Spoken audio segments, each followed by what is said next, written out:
We roam the still, cold world. No horizon in sight. The rulers of old, stripped of pride and glory. It feels as yesterday we were turning the wheels of progress. Until the frost stopped it all. Suddenly, without a warning. When tides had changed, they changed for all of us, no matter wealth or class. We've lost our world to snow. And with it, our last traces of humanity. Greetings and salutations, everyone. My name is Chris, I'm established, and this is Frostpunk. We bid farewell to plenty, and for those who remained came the time to adapt. We decided to leave our homes and head north.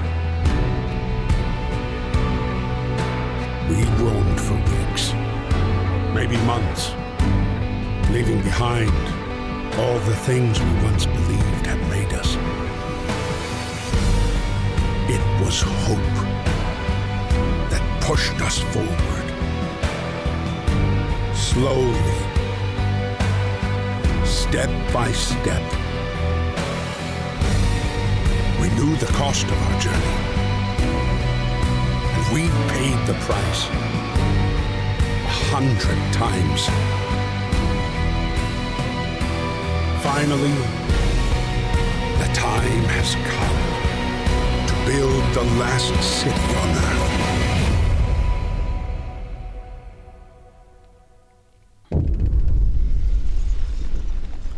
A new home. We fled from London and crossed the sea to reach the frozen north. On the way, our convoy was hit by a blizzard and scattered. A handful of us managed to reach the site of this generator, only to find it frozen solid and abandoned. Why is no one here? Did any of our people survive the blizzard? Are there any others out there? Whatever we do, we should expect the worst now that the world as we know it has crumbled. We have to survive. And here we are. This is the place where we build the last city on Earth. Fight the cold. We need to get the generator working. It provides heat and power to other buildings. Without it, we'll freeze to death. Stockpile some coal and start the generator. Okay, but before we do that, let me just give you some information. Frostpunk was released in 2018.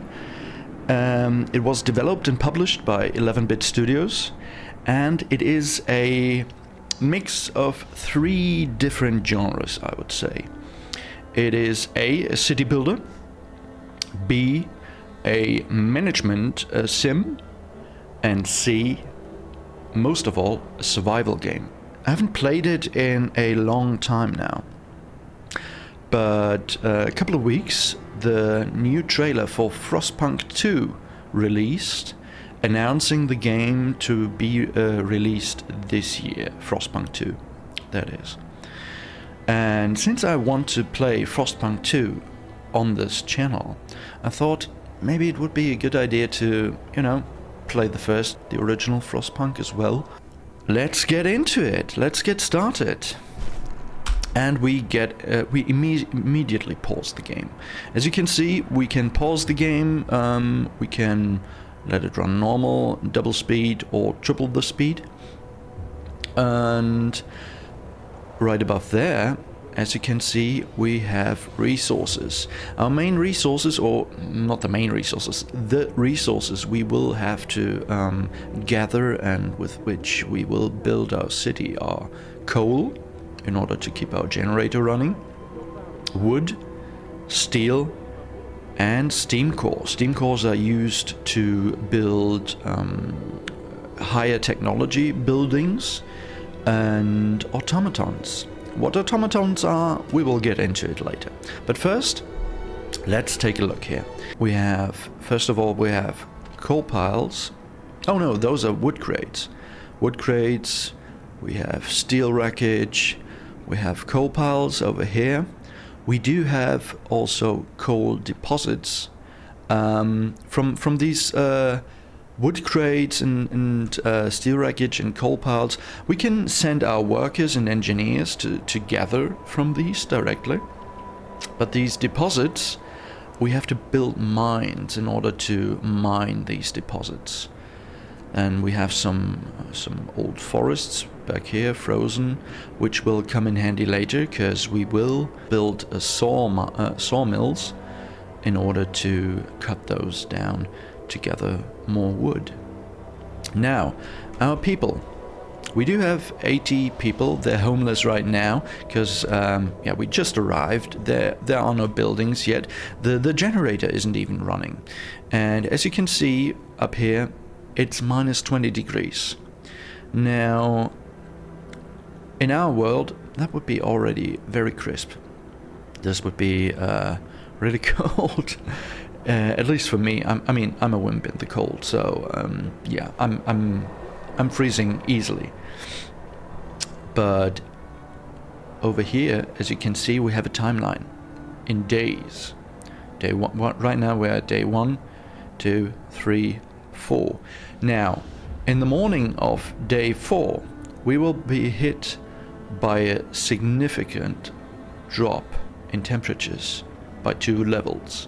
That means it will get from minus 20 down to minus 40 degrees.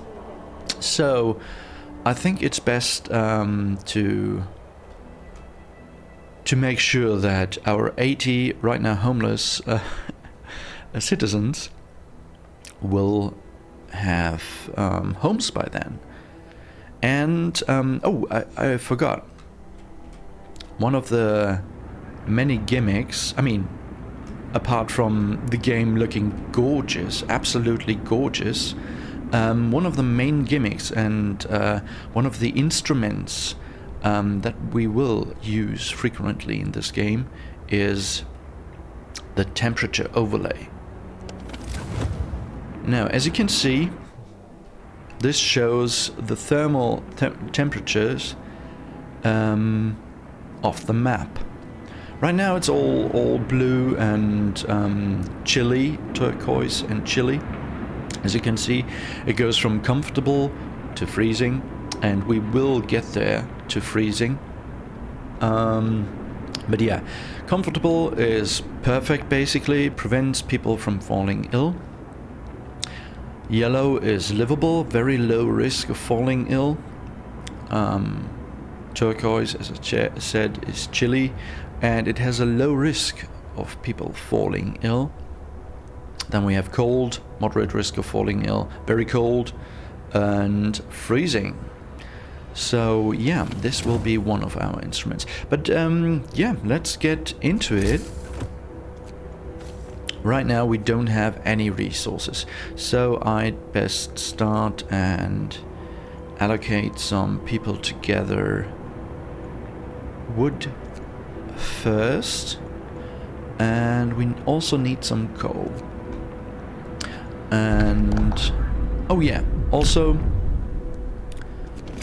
we can construct stuff, buildings and everything right here, but we also have the Book of Laws.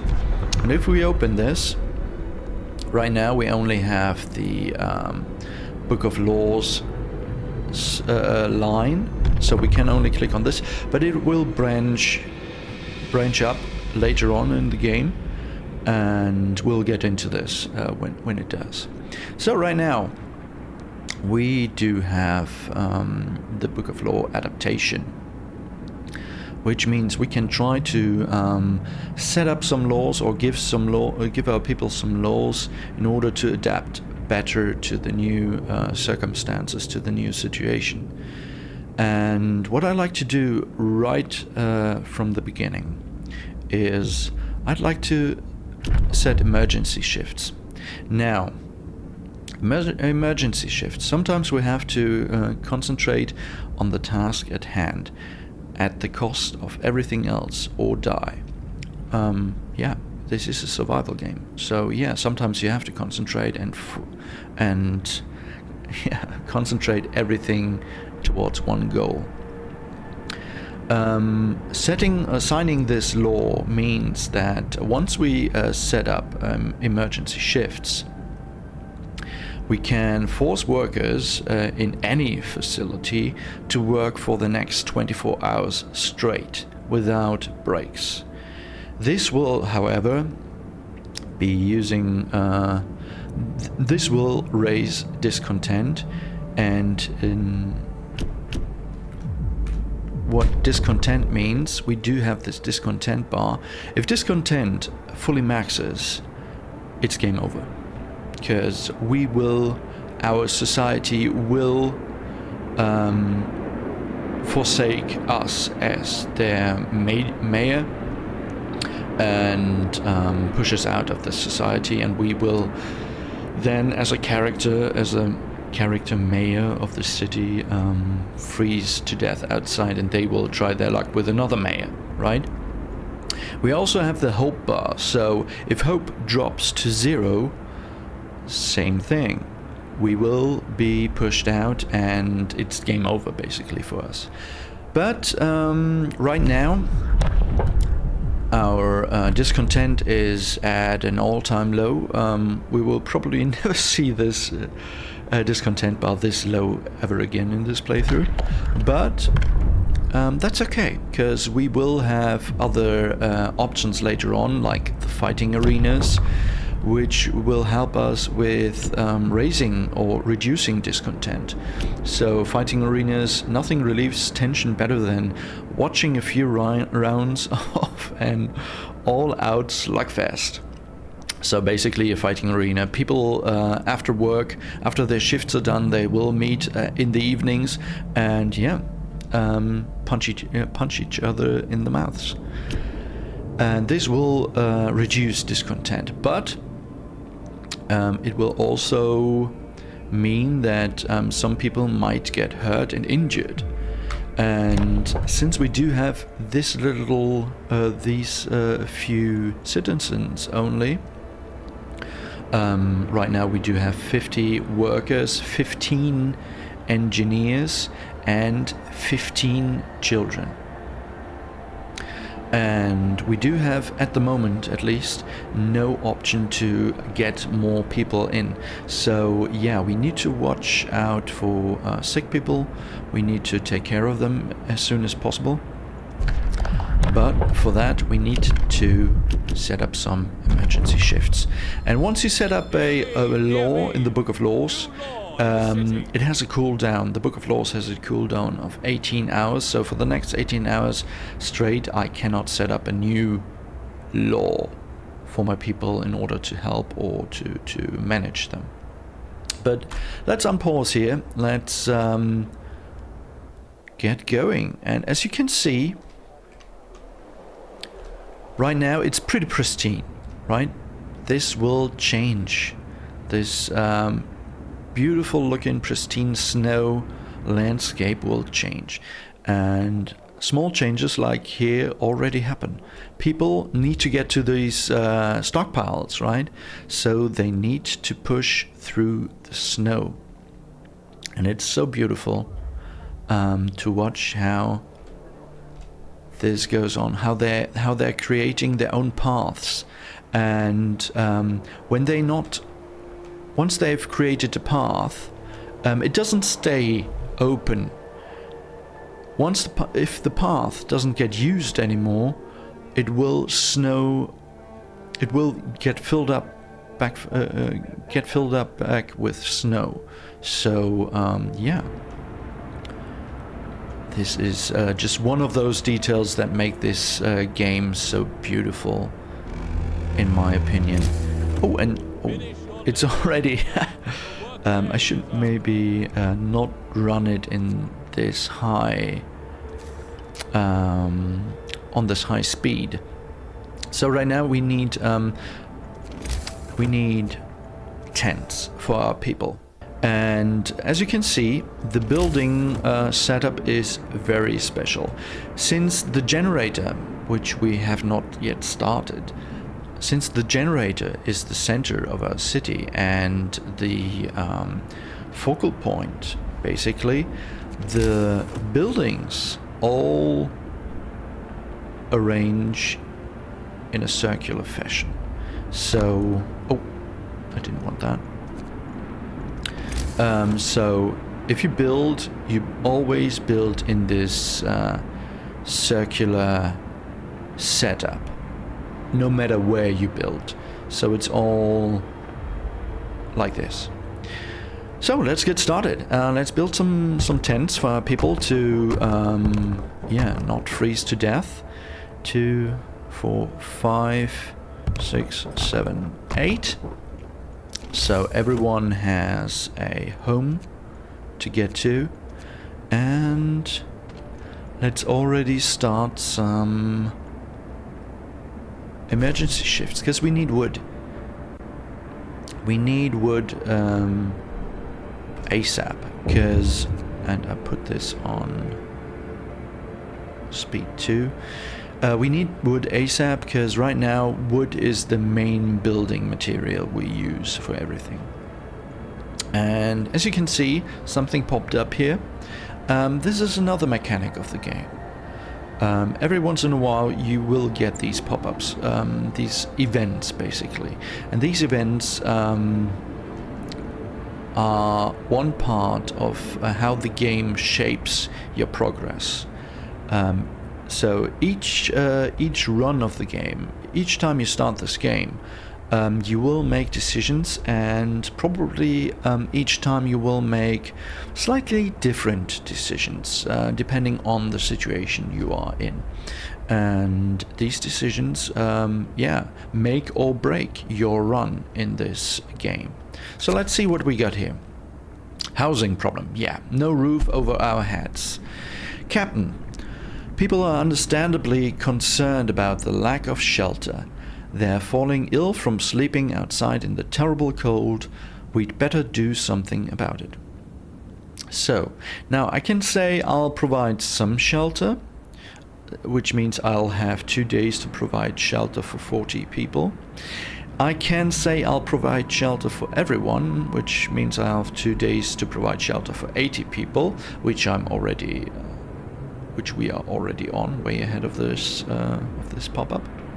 Or I can say I won't address this right now, which means that discontent will rise. And yeah, if I say I'll provide some shelter, and or let's put it this way, if I hadn't already started on the shelter building, on the tent building, and hadn't already provided 8 tents, each tent having room for 10 people, if I hadn't already started on that, and if I'd say, well, I'll provide shelter for everyone, but then don't come through with it, discontent will rise significantly. So there's always a with these decisions you always have to to look out. Only promise what you are definitely able to keep, because otherwise this game will be over really soon, because discontent will rise and rise and rise, and after a couple of, once the bar is full, it's game over. So, but right now we're already ahead of a game. We're already building enough shelter for everyone, and so I know I can definitely keep this promise within the next 2 days. So I go ahead and promise this. This will rise or raise hope once the promise is fulfilled. And what do we have here? The generator's off. People are afraid they'll freeze to death in their sleep if you don't at least turn it on for the night. Of course. So let's see. As you can see, once the tents are built, they will, at least for now, provide livable living conditions. but the generator is off right now. I'm not aware that there is a... Okay. Wisdom of the crowd. Captain, when facing demands, remember this. People usually look for the quickest solution, not the best one. You don't have to agree to everything they ask for. If you fix the problem your way, this is fine. Thank you. Now, the game says it's fine, and yeah, but it's not fine. Usually you should look for your people and cater to their needs as much as possible. But as I said, always remember, don't promise anything you cannot keep. So let's run this here. People are building the buildings you set up for building. They are building them after their shifts ended. So if you start, if you build a building, or if you put down a building right here, and nothing happens for a while, then check if everyone's working right now or if they're on their break. Usually in the evenings they're free to do whatever, and yeah, they're not, they're building. Okay, now we have enough wood for a medical tent, and we set that right down right here. And also streets.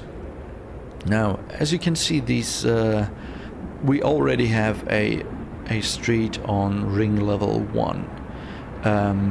Now, it is important to remember that every building needs to be connected to a street, otherwise they won't run. Now, these streets, you see them, they're little boardwalks, but not just that. I unfortunately cannot zoom in any further, but as you can see, they're not just boardwalks, but also they have pipes running in them. Pipes which are necessary to transport the steam that gets provided or gets produced by our generator. Okay, so right now it's chilly. Almost everyone has a home. Now we're there. Shelter promise fulfilled. Everyone feels relieved with a roof. Even a flapping one over their heads. Hope rises. Yay! And you see, as you can see, hope rises, discontent drops a bit. And now we also have a medical post, and we also have our first sick people. So let's put in some engineers. Now, medical tents, and not just medical tents, but also later on the infirmary buildings, they only work with engineers. So some people, some buildings need engineers, other buildings need workers. Usually in buildings where workers can work, you can also put in engineers if you want. But engineers are more specific, because buildings that require engineers cannot work with workers only. So yeah, keep that in mind. Okay. What do we want to do here? First of all, we need to let this run further. Oh, and we can set up a new law. 18 hours have passed. And what do we see? I think it's good right from the get-go. We only have 50 raw food. Now, people can feed on raw food and they can survive on it, but it's much better if we build a cookhouse in order to provide food rations for our people. And the law that I'm thinking of right now is to address our food situation. Now, we can say we want food additives. meaning that the cookhouses not only prepare the raw food but also add additives. And in this case, we can add sawdust to meals to make them more filling, although not exactly tasty or healthy. So if we add sawdust to our meals, it will stretch, so we have more food rations, but also hope will fall slightly, discontent will rise slightly, and some people eating sawdust meals will fall ill. And without spoiling too much, but the sick situation or illness situation will be one of our major concerns later on in the game. So yeah, I want to avoid that as much as possible. The other option we have is we can tell our cookhouses to prepare the raw food into soup. We can cook soup instead of full meals to feed more people with the same amount of raw food. After introducing this law, another 18 hours. So if we sign this law, then hope will fall slightly, but that's okay. We will have ways to manage this. Discontent will rise slightly, and eating soup will cause discontent. But people will not fall ill from eating soup. And as it says, we will have more food rations with the same amount of raw food. So yeah, I like this and I want to implement this. So let's sign this law. And in order for this, for our raw food to become food rations, we need to build the cookhouse, as I said. So let's build it here, right behind our stockpiles, so the way isn't too far. Let's build this. Now, discontent is rising because we have one controversial law and we have the emergency shift running, right? So let's pick this up again. And now we have our cookhouse. And in our cookhouse we will put in some workers, and we need to we need to manually set this to soup. Otherwise they will cook standard meals, which will use 2 raw food in order to cook 4 food rations. But with soup we will have 5 food rations from 2 raw food. So yeah, this is far better. Our food will last longer, and even though discontent rises slightly with each consumption of a food ration, a soup food ration, discontent will rise even faster and even more if you don't have any food at all and if your people are starving. So there's this balance throughout this whole game. Which do you choose? Do you choose the bigger evil or the lesser evil? There is no perfect option. There's no good option here in this game. So yeah, it's always a choice between 2 evils, and you usually try to choose the lesser one. So let's run this and let's see. We can also resources. I want to build a gathering post. I want to build a couple of gathering posts, because right now these, if we go back to our temperature overlay, as you can see, these stockpiles, they're chilly and they provide low risk of falling ill because we can't heat them, right? But if we would be building, I need to set some people to gather steel if I want to build a gathering post. Now, nope, let's take 5 from here, put you guys in here.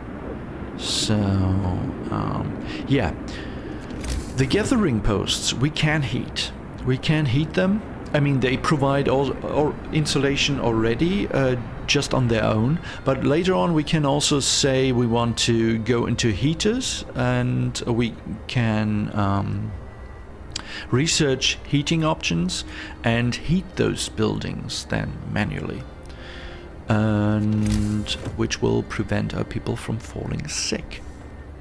Now, as I said, it's a management game, survival management game, so you always have to manage what's best and what's good for your people. I still haven't activated our generator yet, so it's still shut down, which means I'm not using any coal yet. I want to first set up the gathering posts. Let's go a little bit faster now. Okay. Now this post, this stockpile has been used up. Now it's empty. The workers we've assigned to this stockpile already automatically reassigned to being free and available. Now I can assign those to other things. Now we're already gathering coal here, which is quite unnecessary at this moment, at least. And yeah, let's focus on this. Let's not send our engineers, because they're far too valuable to let them work on these. So here we have our first gathering post. And the first one I'll put down right here, I think. Yeah, and as you see, it already prompts you to build a road to connect this building with the road. Because as I said, roads are necessary. Otherwise, without the road, this building won't work. Even though people would come in order to build it, but after that, people wouldn't work in it because there's no road connected to it. And as I mentioned earlier, if the roads or the paths people build in order to access these stockpiles don't get used anymore, like this stockpile, it's finished, it's used up basically, so now this will fill up with snow again. Just one of those little details. I love this. Okay, here we go. See? Now, in this building menu, you can check base heating level, right? This tents have base heating level 1, just as gathering posts do. Now, if we send 10 people to gather the steel and the wood and go back into the heat overlay, then you can see this is much better. Very low risk of falling ill, and the space is livable, which is much safer, much better than just sending people to these gathering posts in order to gather stuff. So how much is left here? 34 steel and 30 wood. So it wouldn't make any sense to build another gathering post here. I think we just let this run and let this finish up. And the next gathering post we need is we do have some steel back here, and we have another coal pile back here, so let's put another gathering post down here. Connect this with a street as well. And how do I want to do this? Let's also put down another medical post down here. We will need them. We definitely will need them. People will get sick. It's unavoidable in this game. But what you can do is you can prepare for it. So let's build a road here, like so, and then connect this to our gathering post. Okay, so people will use these roads. If you don't build a road between buildings, people won't go through them. So you need to make sure that, at least I like to make sure that every 2 buildings or so in these rings, in these inner rings at least, I have a road that connects to the next outer layer of road. And right now I need to manage my wood intake, because we're low on wood right now. Yeah, so end of shift of day 1. Let's build this tent. Let's finish this, and let's take it offline right now, because we only have 3 sick people right now, and we only have 15 engineers basically. So this is we have to watch out for our engineers. We have to take care of them, because my next project is building the workshop, which will open up the tech tree, into which we will get in the next episode. So yeah, thank you for watching this first episode. I hope you liked it. I hope that you like the game as much as I do, and I hope I'll see you in the next one.